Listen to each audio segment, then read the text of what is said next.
Captain Jake Morrison stood on the bridge of his damaged ship, watching Earth grow smaller through the cracked viewscreen. His uniform was torn and stained with blood from the last battle. The communication system crackled with static as he tried once more to reach anyone who would listen. "This is Captain Morrison of the Earth Defense Force. We need help. Please, anyone out there, we need help right now." The silence that came back felt like a slap in the face. Jake had been sending the same message for 3 days. 3 days since. The alien ships had surrounded Earth like hungry wolves. 3 days since the blockade began and cut off all contact with the outside galaxy. The Zephyrian Collective had come without warning. Their massive ships appeared at the edge of the solar system one morning, black against the stars. At first, Earth's leaders thought it might be a peaceful visit. They were wrong. The aliens opened fire on the outer colonies before humans could even say hello. Now Jake's small fleet was all that stood between Earth and complete destruction. 23 ships against an armada of over 300. The math was simple and terrifying. "Sir, we're getting something," said Lieutenant Amy Parker from her station. She was young, maybe 25, with short brown hair and eyes that had seen too much death in the past few days. "It's from the Galactic Council." Jake felt a spark of hope. The Galactic Council was made up of 12 different alien species, who ruled most of the known galaxy. Humans had been given a small seat at their table just 5 years ago. Maybe they would help. Maybe they would send ships to drive away the Zephyrians. "Put it through," Jake ordered. The main screen flickered and showed the inside of a vast chamber. 12 different types of aliens sat in a circle, each one representing their species. Jake recognized most of them from the history books. The tall, thin Vorthans with their gray skin and tentacles where arms should be. The crystal-like ethereals who seemed to glow with their own light. The reptilian Drakari with their sharp teeth and cold yellow eyes. In the center of the circle stood Ambassador Lydia Cross, Earth's representative to the Council. She was a small woman in her 50s, with graying hair and a face that usually looked kind. Today, she looked desperate. "Honored members of the Council," Lydia was saying, her voice shaking slightly. "I stand before you not just as Earth's ambassador, but as someone begging for the lives of 8 billion people. The Zephyrian Collective has blockaded our system. They are bombing our colonies. Innocent people are dying every hour." One of the Yao Vorthans waved a tentacle dismissively. "Ambassador Cross, your species has expanded too quickly. You have taken worlds that others might have claimed. Perhaps the Zephyrians are simply responding to human aggression." Jake felt his anger rise. Human aggression? Humans had colonized empty worlds, built cities where nothing existed before. They had never attacked anyone first.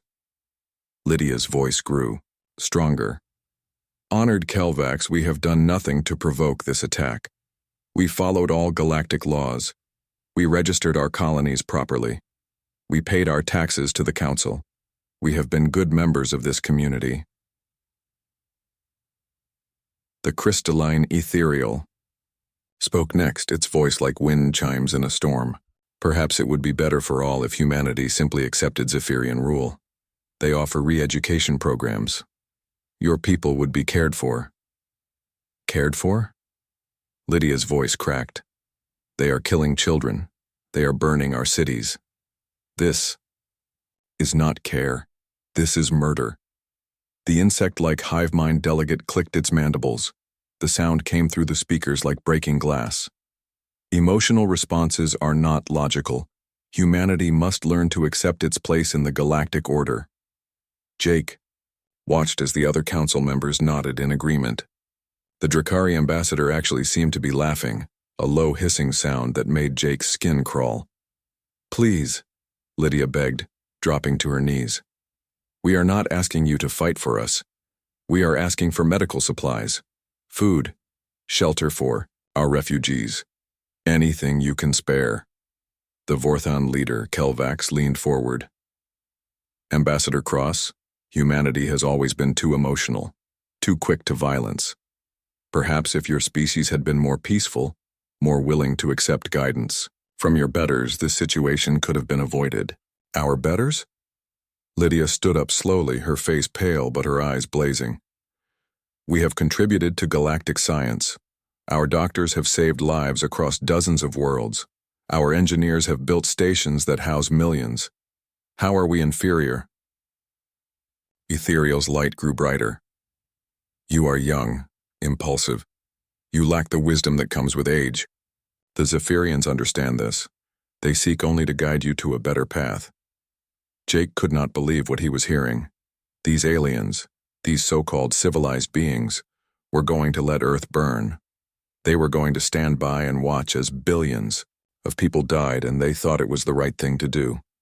The Drakari ambassador spoke for the first time, its voice like gravel in a cement mixer. Human weakness was always evident. Your tears, your pleas, they prove that you are not ready for true galactic citizenship. The strong survive. The weak are consumed. This is the natural order. Natural order?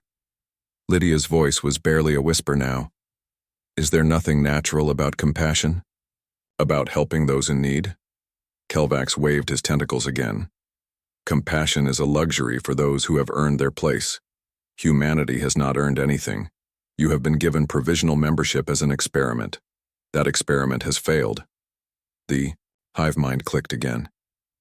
Earth's destruction will serve as education for other developing species. They will learn to be more humble, more obedient. Jake saw Lydia's shoulders slump.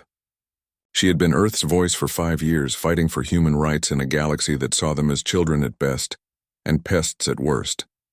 Now she was watching that same galaxy sentence her entire species to death. So that is your final answer? She asked quietly. You will send no aid? No help of any kind? The council members looked at each other and then back at her. Their faces, tentacles, and crystal formations all showed the same thing: cold indifference. The Galactic Council has spoken, Kelvax announced.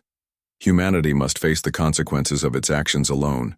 Perhaps in your final hours, your species will learn the humility it has always lacked. The transmission ended, leaving Jake staring at a blank screen. Around him, his bridge crew sat in stunned silence. Amy Parker was crying quietly at her station. The weapons officer, a tough veteran named Carl Bishop, was gripping his console so hard his knuckles were white. Sir, Amy said through her tears, what do we do now? Jake looked out at the stars, at the distant shape of Earth hanging in the void like a blue marble.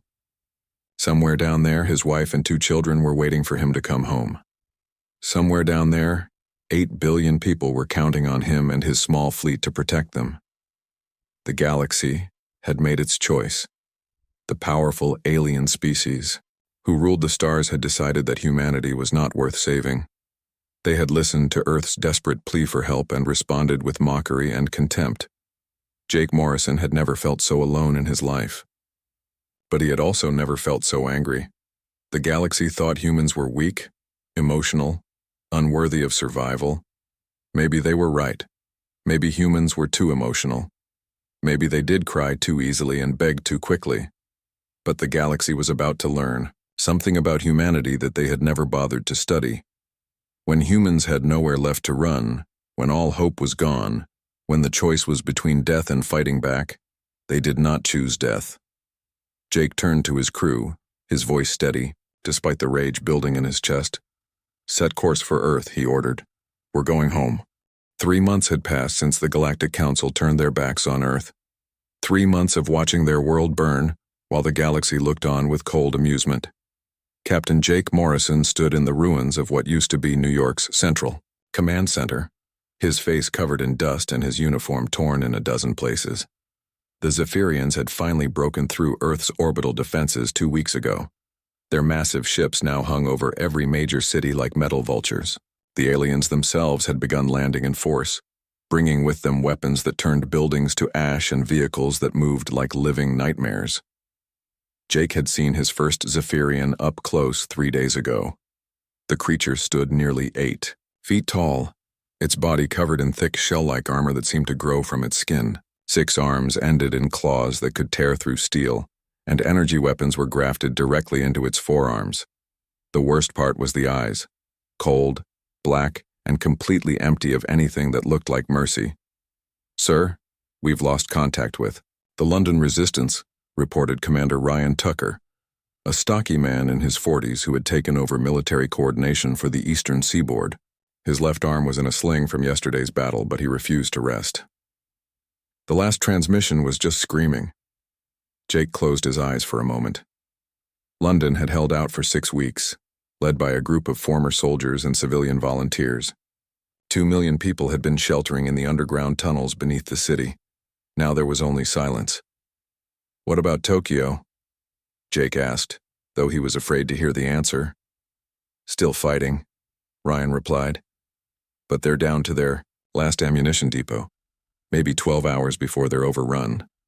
Amy Parker looked up from her makeshift communication station. She had lost weight in the past 3 months, and her eyes had the hollow look of someone who had seen too much death. "I'm picking up transmissions from Australia. Dr. Helen Wright's team is still operational in the underground research facility." Jake nodded. Dr. Wright was one of Earth's best scientists, and she had been working around the clock to find some weakness in Zephyrian technology. If anyone could find a way to fight back, it would be her. The ground shook as another Zephyrian bombardment hit somewhere nearby. Dust fell from the ceiling of their hidden bunker and the lights flickered. Outside, Jake could hear the sound of their energy weapons cutting through buildings like hot knives through butter. "Sir," Amy said quietly, "I'm getting something strange." "It's a transmission from the Zephyrian command ship." Jake felt his stomach turn cold. The aliens rarely bothered to communicate with humans. When they did, it was usually to demand surrender or to announce another massacre. "Put it through," he ordered. The main screen crackled to life, showing the interior of an alien ship. The walls seemed to pulse like living tissue, and strange lights cast everything in a sickly green glow. In the center of the screen stood a Zephyrian commander, larger than the soldiers Jake had seen. Its shell was decorated with symbols that probably meant rank, and its 6 arms moved with fluid precision. "Humans of Earth," the creature said in perfect English, though its voice sounded like gravel being ground together. "I am Commander Vex 9 of the Zephyrian Collective. Your resistance has been noted and found amusing." Jake clenched his fists. Amusing. These monsters found human suffering amusing. "However," Vex 9 continued, "your entertainment value is limited. We will now demonstrate why further resistance is pointless." The screen changed to show what looked like a large chamber inside the alien ship. Jake's blood turned to ice when he saw what was inside.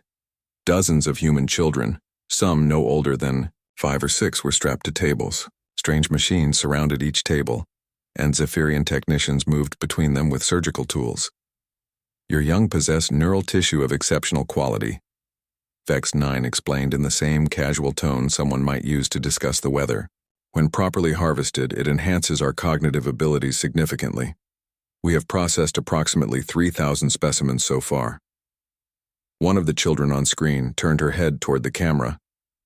She could not have been more than 7 years old, with blonde hair and blue eyes that were wide with terror.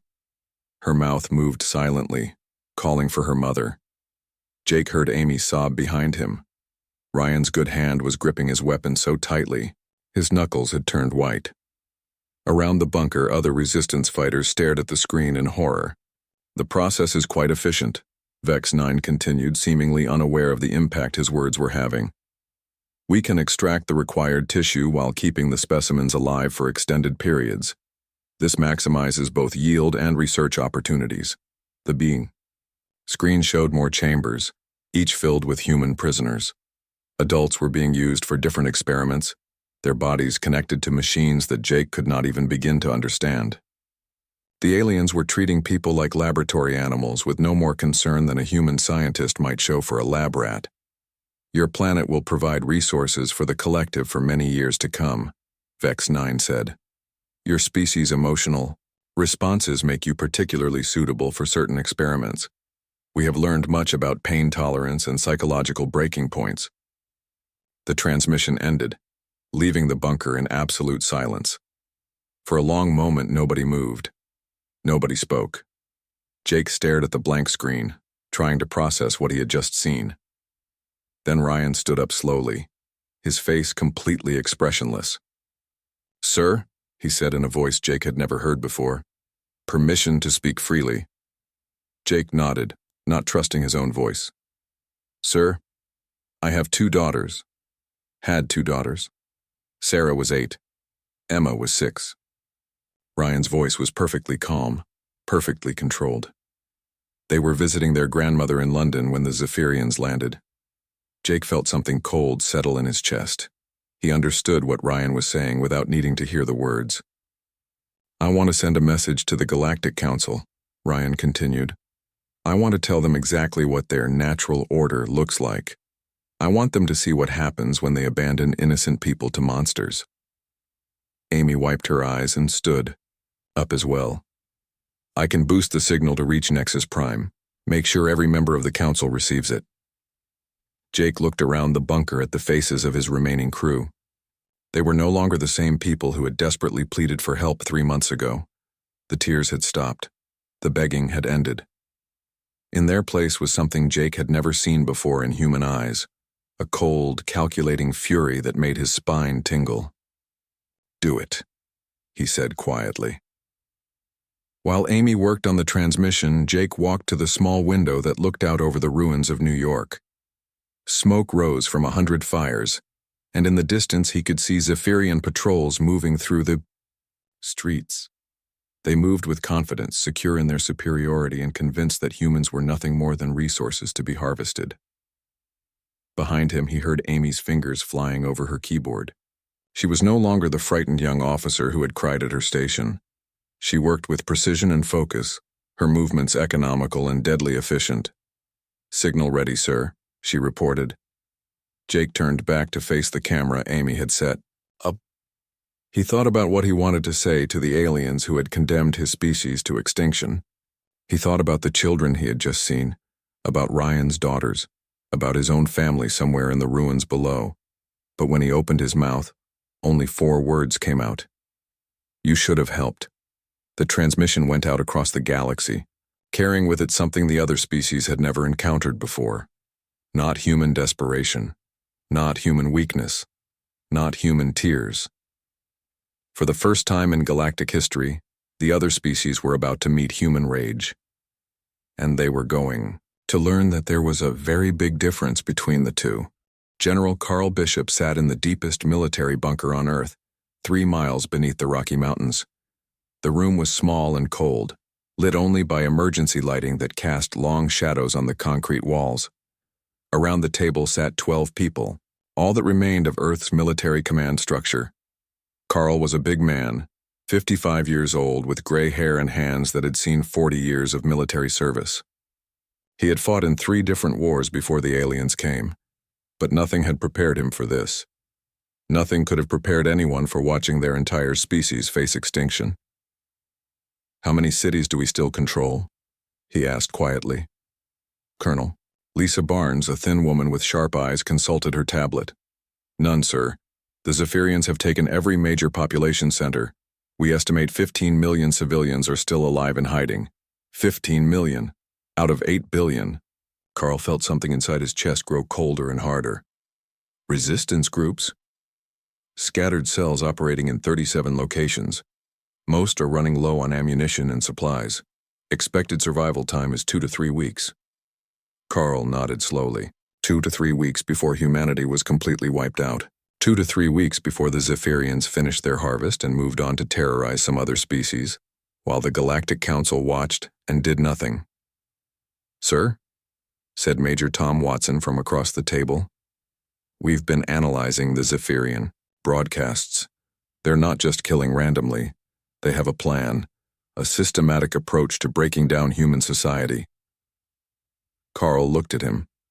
Tom was young, maybe 30, and one of the smartest tactical minds in the military. If anyone could find a pattern in the chaos, it would be him. Explain. Tom pulled up a holographic display that showed Earth from space. Red dots marked Zephyrian positions, while blue areas showed remaining human resistance. They started with our communications networks, cut us off from each other. Then they hit our transportation hubs, made it impossible for us to coordinate. Finally, they targeted our leadership and military bases. Standard invasion tactics, Carl observed. Yes, sir. But here's what's interesting. They're not trying to occupy the planet permanently. Look at the resource extraction patterns. They're strip mining our cities for raw materials, but they're not building permanent bases. This is a smash and grab operation. Carl leaned forward. Go on. Sir, I think they're planning to sterilize the entire planet once they've taken everything valuable. Leave Earth as a dead rock and move on to their next target. The room fell silent. Carl had suspected as much, but hearing it confirmed made the situation real in a way that hit him like a physical blow. How long do we have?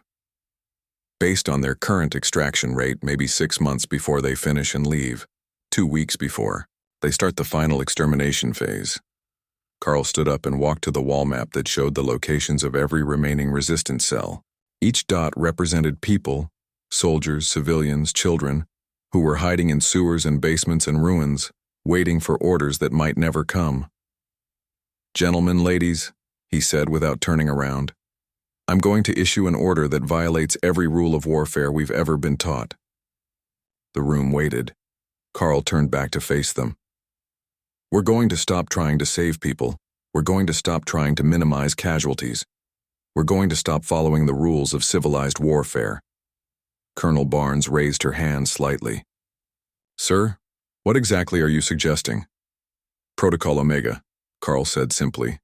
The room went dead quiet. Protocol Omega was a theoretical doctrine that had been developed decades ago but never implemented.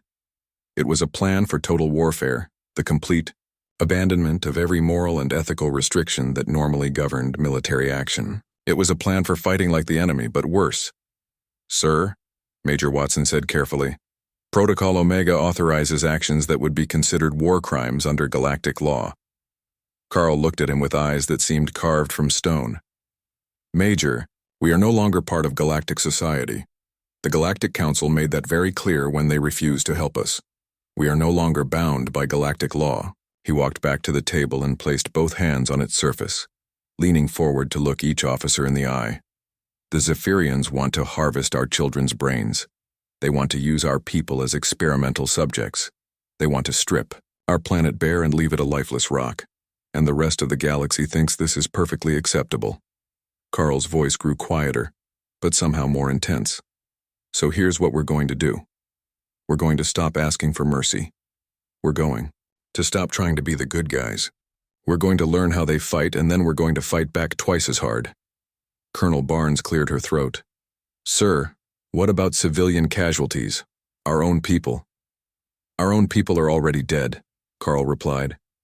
The Zephyrians have made that clear. Our choice is simple. Die on our knees begging for mercy or die on our feet making them pay for every inch. He activated the communication system that connected him to every remaining resistance cell on Earth. This is General Bishop to all resistance forces. New orders are as follows. You are no longer soldiers of Earth. You are no longer bound by military regulations or rules of engagement. You are survivors of a dead species, and your only mission is to make the enemy pay. Across the planet, in hidden bunkers and ruined buildings, resistance fighters listened to their general's voice. Study the enemy. Learn their technology. Take their weapons. Use their own tools against them. Show no mercy because they have shown you none. Fight dirty. Fight smart. Fight like your species depends on it, because it does. In the sewers beneath Chicago, Marine Lieutenant Grace Kelly listened to the broadcast while cleaning her rifle. She was 28 years old and had lost her entire unit in the first week of fighting. Now she led a mixed group of soldiers and civilians who specialized in hit-and-run attacks against Zephyrian patrols. Grace had always followed the rules. She had been trained to protect civilians, to minimize collateral damage, to treat prisoners with respect. Those rules seemed like ancient history now. You heard the man, she told her squad. Time to get creative. 3,000 miles away, in the ruins of what used to be Los Angeles, Captain Steve Murphy was preparing his damaged ship for one final mission. The Phoenix had been hit by Zephyrian fire during the orbital battles, and half his crew was dead. The ship could barely fly, and its weapons were mostly offline, but it could still move, and it could still explode. Steve had been planning a desperate attack against a Zephyrian command ship, hoping to buy time for civilian evacuations. Now, listening to General Bishop's words, he began planning something very different, something that would make the aliens think twice about their next target. In her hidden laboratory beneath the Australian outback, Dr. Helen Wright was working on her latest project when the broadcast reached her. She was a small woman in her 50s with gray hair and glasses that were held together with tape. Before the invasion, she had been researching peaceful applications of alien technology. Now she was designing weapons. Helen had captured several pieces of Zephyrian equipment during the past 3 months. While other scientists tried to understand how the technology worked, Helen was more interested in how to make it work against its creators. Protocol Omega, she murmured to herself as she worked. About time. She had been holding back, trying to develop defensive technologies and humanitarian solutions. Now she could focus on what she did best, finding weaknesses in systems that their creators thought were perfect. All across Earth, the message was received and understood. Humanity was no longer asking for help. They were no longer playing by rules that had been written by species who saw them as inferior. The galaxy had made its choice when it abandoned Earth to the Zephyrians. Now humanity was making its choice. In return, the aliens thought humans were weak because they cried. They thought humans were inferior because they begged for mercy. They thought humans would break under pressure like every other species they had conquered. They were about to learn that they had made a very serious mistake. The galaxy was about to meet humanity at its most dangerous, not when it was afraid, but when it had nothing left to lose. 6 months after the invasion began, something strange was happening on Earth. The Zephyrian commanders noticed it first in their daily reports. Human resistance was not weakening as expected. Instead, it was getting stronger, smarter, and more dangerous with each passing day. Commander Vex 9 stood in the central command chamber of his flagship, studying the tactical displays with growing confusion. The floating screens showed battles across Earth's surface, but the patterns made no sense according to Zephyrian military doctrine. "Report," he ordered his tactical officer. "Sir, we have lost 12 patrol units in the past week. Human resistance. Forces are using our own weapons against us. They appear to have reverse-engineered our energy rifles and are producing copies." Vex 9's 6 arms clicked against his shell in irritation. "Impossible. Their technology is centuries behind ours." "Yes, sir. That is what our databases indicate. However, the evidence suggests otherwise." On Earth's surface, Lieutenant Grace Kelly crouched in the ruins of what used to be a shopping mall in downtown Chicago.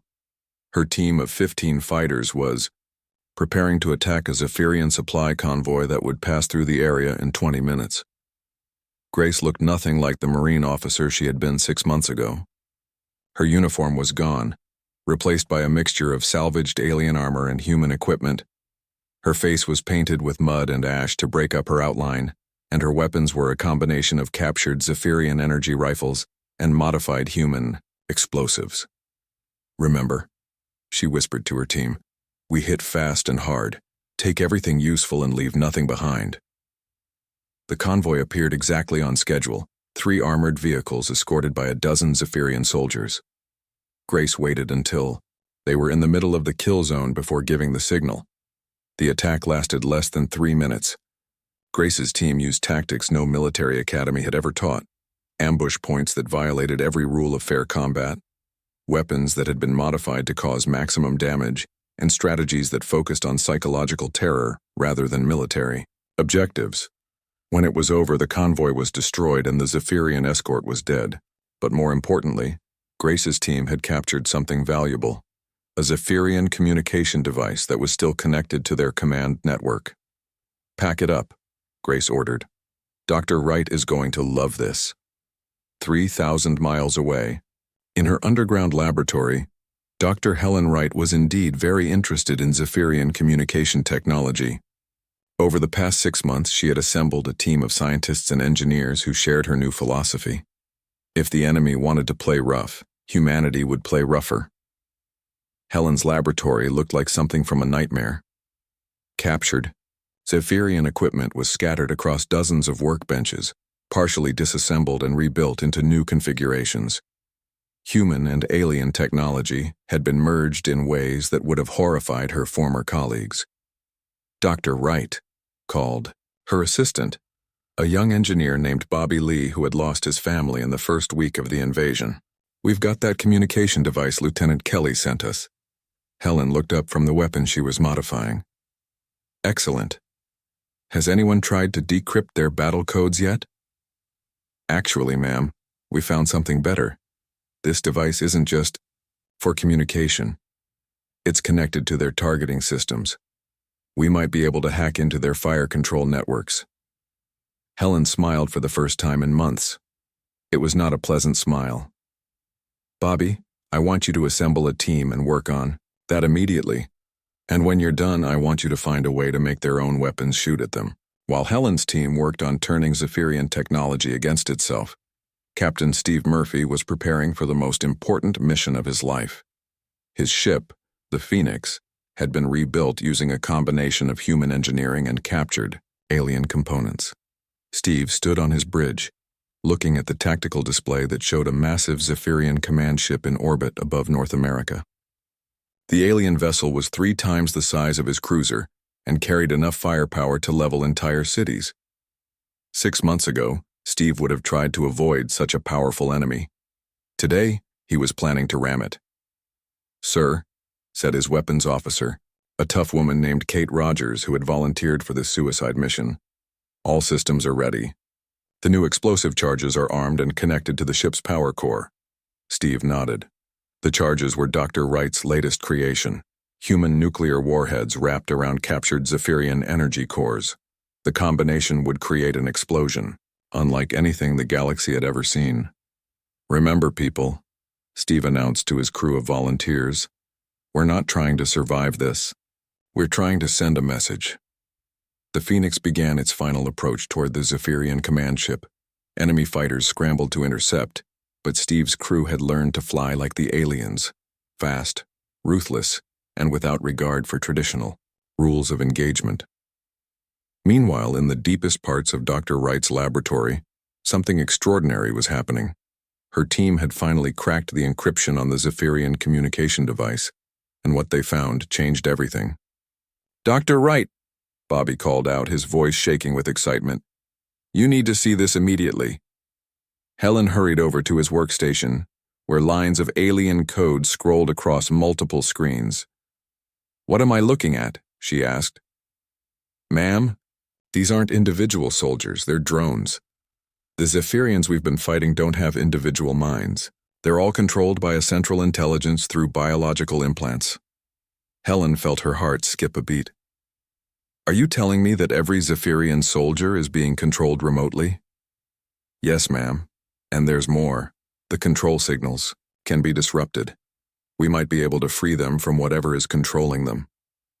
Helen stared at the data flowing across the screens. If Bobby was right, then humanity wasn't fighting a species of natural killers. They were fighting slaves controlled by some kind of master intelligence that had enslaved an entire race. "Can we reverse the process?" she asked. "Theoretically, yes. If we can build a transmitter powerful enough to override the control signals, we might be able to free individual Zephyrians from the collective consciousness." Helen felt something she had not experienced in months. Hope. "Do it," she ordered. "Build the transmitter. I want to test it on a live subject." The opportunity came sooner than expected. Grace Kelly's team captured a wounded Zephyrian soldier during their next raid and brought it to Dr. Wright's laboratory. The creature was unconscious but alive, its biological systems supported by machines that Helen had built from captured alien technology. "Are you sure about this?" Bobby asked as he prepared the transmitter. Helen looked at the alien strapped to the examination table. Its shell was scarred from battle, and its 6 arms were secured with restraints that could hold a small tank. According to everything humanity knew about the Zephyrians, this creature was a natural killer that felt no emotion except the joy of causing pain. "Do it," Helen said quietly. Bobby activated the transmitter. Energy flowed through the laboratory as the device sent signals designed to disrupt the Zephyrians' control implants. For a moment, nothing happened. Then the creature's eyes opened, But these were not the cold, empty eyes that human soldiers had learned to fear. These eyes looked confused, frightened, and completely aware. The Zephyrian looked around the laboratory, then at its own body, then at the humans watching it. When it spoke, its voice was completely different from the harsh commands that Zephyrian soldiers usually barked. "Where am I?" it asked in perfect English. "What have you done to me?" Helen leaned forward carefully. "What is your name?" The creature thought for a moment, as if remembering something from long ago. I was Alpha 7, but that was not my real name. My real name was Keth. I had a family once. I had children." Helen felt tears in her eyes. "What happened to you?" "The collective," Keth whispered. "They took my mind. They took all our minds. We have been slaves for so long I had forgotten what it felt like to think my own thoughts. How many of you are there?" "Millions. Billions. The collective has been enslaving species for thousands of years. We were just the first." Helen looked at Bobby, who was staring at the readings from his instruments. "The galaxy knows," Keth continued. "The Galactic Council knows what the collective really is. They use us as enforcers, as a weapon to control species that might challenge their authority." The room fell silent as the implications sank in. The Galactic Council had not just abandoned humanity to be slaughtered. They had deliberately sent a slave army to do the killing, knowing full well what they were unleashing. Helen felt her anger transform into something cold and calculating. "Keth," she said quietly, "how would you like to help us free your people?" The freed Zephyrian looked at her with eyes that burned with hope and rage. "I would like that very much." 1 year after the invasion began, Captain Jake Morrison stood on the bridge of a ship that no longer looked entirely human. The Vengeance had been rebuilt using technology from 3 different species, powered by engines that Dr. Helen Wright had designed and crewed by the strangest alliance the galaxy had ever seen. Jake looked out at his fleet. 47 ships that carried human survivors, freed Zephyrian soldiers, and rebels from 6 other species who had grown tired of the Galactic Council's rule. They were approaching Nexus Prime, the capital world of galactic civilization, where no one had ever dared to bring weapons of war. "Sir," reported Amy Parker from her station, "we're receiving surrender requests from the Council Defense Fleet." Jake almost smiled. The mighty Galactic Council, rulers of 12 species and thousands of worlds, were asking a human fleet to accept their surrender. 6 months ago, they had been laughing at humanity's desperate pleas for help. Today, they were begging for mercy. "Tell them we'll consider their surrender after we've had a conversation with the Council," Jake replied. Behind him, Keth the freed Zephyrian worked at a control station designed for his 6-armed body. The former slave had become Jake's most trusted advisor, helping to coordinate the liberation of his own people while planning attacks against the collective's control networks. "Captain," Keth said in his quiet voice that still carried traces of his people's natural accent, "I'm detecting massive data transmissions from the planet's surface. The Council is trying to destroy their records." "Not if I can help it," muttered Dr. Wright from the science station. At 60 years old, she looked nothing like the peaceful researcher she had been before the war. Her hair was white now, and her eyes carried the hard look of someone who had learned to build weapons that could level cities. "Bobby, jam their communications. I want every file on their systems preserved." Bobby Lee, her young assistant, who had grown into one of humanity's best hackers, worked frantically at his console. "Got it, Doc. Their entire database is locked down. They can't delete anything now." The fleet entered orbit around Nexus Prime, and Jake got his first close look at the capital of galactic civilization. The planet was beautiful, with gleaming cities that stretched from pole to pole and orbital stations that sparkled like jewels in space. It was a world that had never known war, never known fear, never known what it was like to watch children die while distant powers looked on with amusement. That was about to change. "Launch the boarding pods," Jake ordered. Across the fleet, small ships detached from the larger vessels and streaked toward the planet's surface. Each pod carried a mixed team of human marines, freed Zephyrians, and alien rebels who had joined humanity's cause.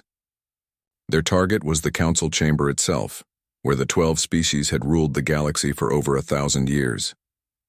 On the planet's surface, Lieutenant Grace Kelly led her team through the pristine streets of the capital city. The buildings, here were works of art, designed by species that had never needed to worry about bomb shelters or defensive positions. The civilians who watched them pass had never seen soldiers in their streets, never heard the sound of weapons fire in their perfect world.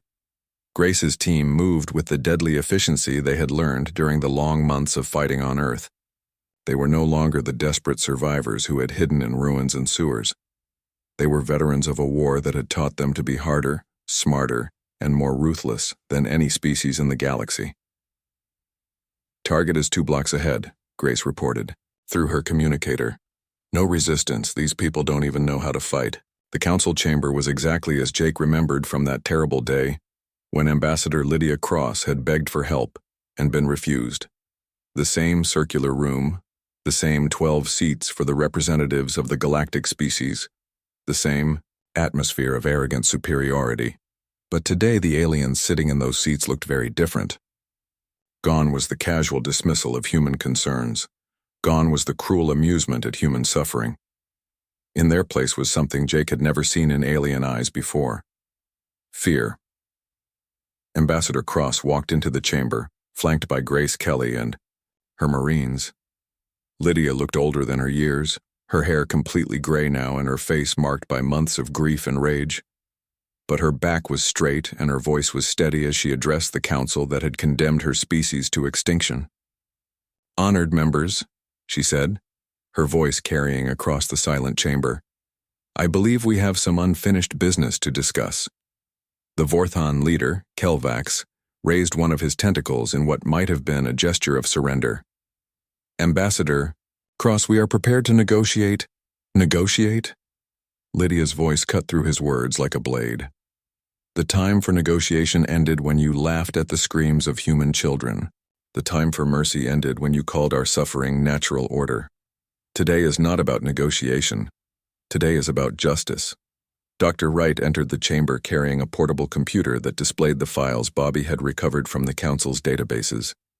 Her face was pale but determined as she began reading from the screen. "Council Resolution 4847, she announced. "Authorization for the deployment of collective forces against species designated as potential threats to galactic stability. Signed by all 12 council members." She looked up at the alien representatives, her eyes burning with cold fury. "Council Resolution 5103, approval for the harvesting of neural tissue from species classified as expendable. Authorized test subjects to include children under the age of 10. The silence in the chamber was absolute. Even the council members seemed stunned by the evidence of their own crimes. "Council Resolution 6891, Dr. Wright continued. Authorization for the complete sterilization of Earth following resource extraction. Estimated civilian casualties, 8 billion. Acceptable. Losses for the maintenance of galactic order." She closed the computer and looked directly at Kelvax. "You didn't just abandon us to the Zephyrians. You ordered our extinction. You signed the death warrants of every human being in the galaxy, including children who had never done anything except be born to the wrong species." Jake stepped forward, his voice calm but carrying the weight of absolute authority. "The Galactic Council is hereby dissolved. Your authority over the galaxy is ended. Your crimes against humanity and dozens of other species will be answered for." Kelvax's tentacles writhed in what might have been panic. "You cannot do this. We are the legitimate government of—" "You are nothing," Jake interrupted. "You are weak bullies who stayed in power by using slaves to terrorize anyone who might challenge you. But you made one crucial mistake." He gestured to the freed Zephyrians, who stood guard around the chamber, their weapons trained on the council members. "You assumed that everyone was as cowardly as you are. You assumed that when pushed to the breaking point, other species would surrender and beg for mercy just like you're doing now." The ethereal representative, its crystal form flickering with fear, tried to speak. "Surely we can reach some accommodation." Grace Kelly stepped forward, her rifle held casually but ready for use. "You want to know what accommodation looks like? Go ask the parents of the children your collective harvested." "Oh wait, you can't because you had them killed too." Jake looked around the chamber at the alien faces that had once mocked human weakness and dismissed human suffering. Now those same faces showed nothing but terror, as they realized that their perfect system of control had finally encountered something they could not understand or manipulate. "Here's what's going to happen," Jake announced. "The collective will be dismantled and every enslaved being will be freed. The Council's military forces will be disbanded. War reparations will be paid to every species you have oppressed." He paused, letting his words sink in. "And humanity will establish a new government for the galaxy. One based on justice rather than fear. One that protects the weak instead of exploiting them." Kelvax made one last desperate attempt to maintain his authority. "You are just one species among many. You have no right to rule the galaxy." Jake looked at him with eyes that had seen too much death and suffering to ever show mercy to those who had caused it. "We earned that right when you abandoned us to die. We earned it when we fought back against impossible odds. We earned it when we freed your slaves and turned your own weapons against you." He stepped closer to the Vorthan leader, his voice dropping to a whisper that somehow carried to every corner of the chamber. "But most of all, we earned it when we proved that humans don't break.